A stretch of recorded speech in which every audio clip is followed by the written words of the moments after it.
Hey there friends, welcome to the video. I hope you are doing really good today wherever you are watching this. And in this video, I want to talk about, can stress cause DPDR and the awful symptoms that come along with it. So you might be experiencing right now some weird symptoms. Okay, you might have perhaps a headache which won't go, maybe you've got heart palpitations, maybe you've got indigestion issues, maybe you've got tingling in your fingers, or maybe you can't sleep that well, maybe you're sleeping too much. You know, there's a lot of different symptoms that come along with anxiety and with DPDR. So the first thing you need to do is to go to a doctor and to get those checked out. And if you come back with a clean bill of health, then the chances are that it is some kind of mental thing, and these physical symptoms are manifesting in you right now. So the question is it anxiety or is it stress that's doing this, or is it something else? Well, from my experience with the people that I help with coaching, it does come from anxiety and it does come from stress. Stress can cause DPDR because you see, what happens when you have stress is that it releases a chemical into your bloodstream and into your mind called cortisol. And this is okay in short bursts. You know, our body can process it and it's okay. But actually, if it's there for a long time, it can start to do damage. And it's not permanent damage, but it can start to, do a load of things which aren't really that healthy for you. Basically, our mind is not designed and our body is not designed to have this cortisol pumping through our system all the time. And you see, what happens with stress, prolonged stress, chronic stress, is that it can build up to the point where eventually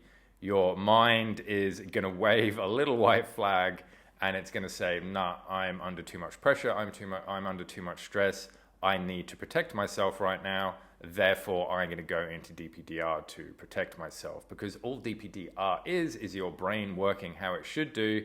It's just going on for longer than what it should. So you might think, well, yeah, okay, cool. Like, I've been stressed other times and I haven't gotten it other times. And sometimes I've been stressed for maybe a couple of weeks and it hasn't happened.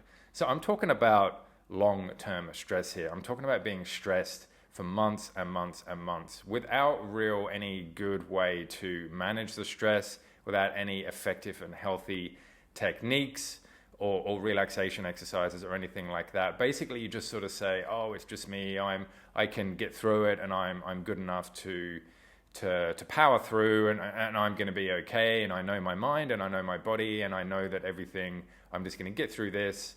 But what happens with stress is that it starts to sort of elevate your base level. And so what I mean by that is that the more stressed you get, the more little things start to stress you out. And this has happened to me before.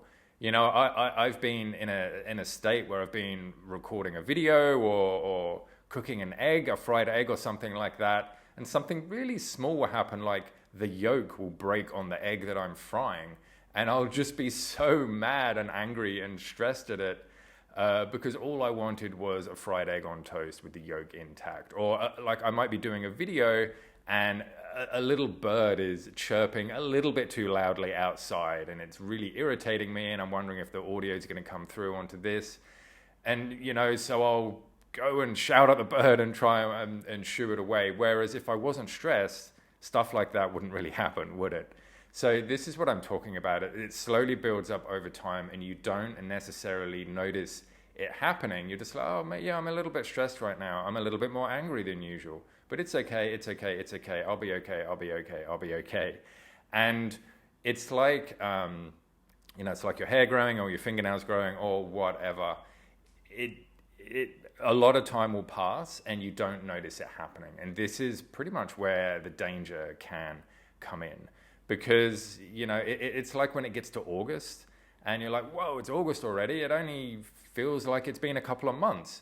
You know, that time can pass that quickly. And if your body is in this stress state for that long, then it's going to have negative impacts on you. And there's so many studies out there that show the negative impact that stress does have on people. But the good news is that you are able to recover from it. So with stress, right, you might have gone to bed okay and then woken up and then all of a sudden you feel the DPDR symptoms. Maybe you feel a bit spaced out, maybe you feel tingly or whatever, you know, you feel different, you feel like something's not wrong. You might not necessarily be worried, you're just like, what is this weird feeling I've got? Like, oh, maybe I'll go to sleep and maybe I'll wake up and it'll be gone. And then you go to sleep and you wake up and obviously it's still there.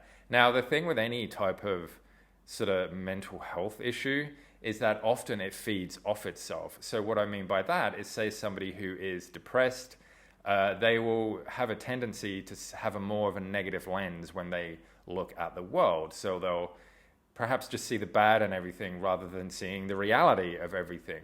And then they'll be like, oh, well, that really sucks and I'm sad and this bad thing happened to me today, which will make them more sad and more depressed. And in the end, it gets to a point where it's just like a bit of a feedback loop for the negative. And it's also the same with anxiety as well. It can be a negative feedback loop for the negative in terms of you've woken up with this feeling and you're not quite sure what it is, and then you go to a doctor and the doctor gives you a clean bill of health and you're like, what is this thing? You know, what is it? And then you start to worry about it, and of course if you worry about it, it's going to make you more anxious, which is going to make the symptoms stay there for longer, and it you know, which makes you worried more, and it, you know, it just goes on and on and on like that. But the good news is that there is a way out of this, and there's many things that you can do to help yourself, and one of them is by calming down your nervous system. It took you this long to get to this state, to wind yourself up. So think about, it might take that long to get back out of it again.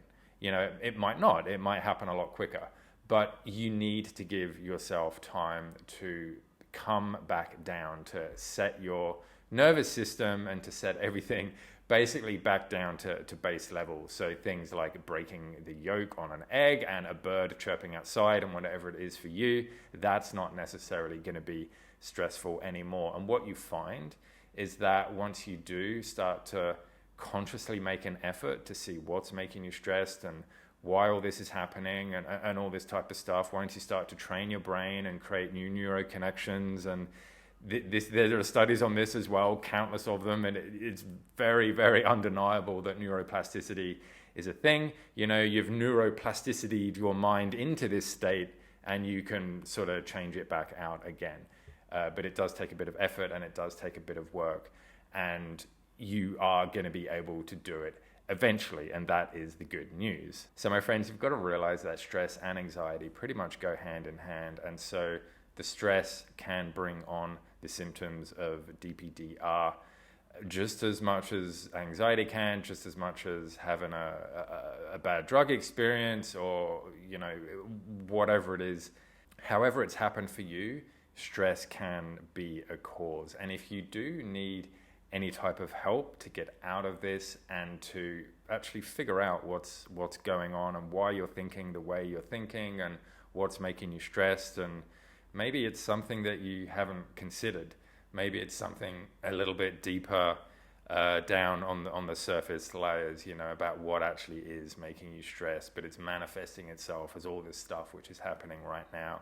I am taking coaching clients, and I've had a lot of success with my clients that I've worked with. And if you are interested in getting one-on-one coaching with me, then you can book a discovery call with me and we'll have a chat about what's going on with you, where you are, where you're at, and where you want to get to.